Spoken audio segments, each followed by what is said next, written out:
আন্তর্জাতিক সন্ত্রাসবাদ এবং সাইবার ক্রাইম দমনে কার্যকর ভূমিকা রাখার প্রত্যাশা নিয়ে ইতালির রাজধানী রোমে সোমবার থেকে শুরু হচ্ছে ইন্টারপোলের ৮১তম বার্ষিক সম্মেলন। শনিবার রোমের কাভালিয়েরা হিলটন হোটেলে ইন্টারপোল এক সংবাদ সম্মেলনের আয়োজন করে।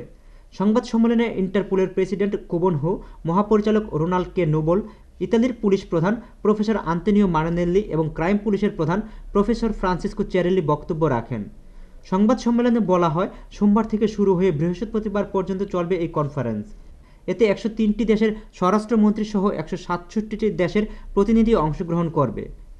বাংলাদেশের স্বরাষ্ট্রমন্ত্রী মহিউদ্দিন খান আলমগীর সহ একটি প্রতিনিধি দল আন্তর্জাতিক পুলিশ সংস্থা ইন্টারপোল সম্মেলনে যোগদান দিতে রোববার সন্ধ্যায় রোমের লিওনার্দো দা ভিঞ্চি আন্তর্জাতিক বিমানবন্দরে এসে পৌঁছবেন। তিনি সোমবার বৃহত্তর কুমিল্লাবাসীদের দেয়া এক গণসংবর্ধনায়ও অংশ নেবেন বলে আশা করা হচ্ছে। Shaon Ahmed, Bangla TV news, Rome, Italy.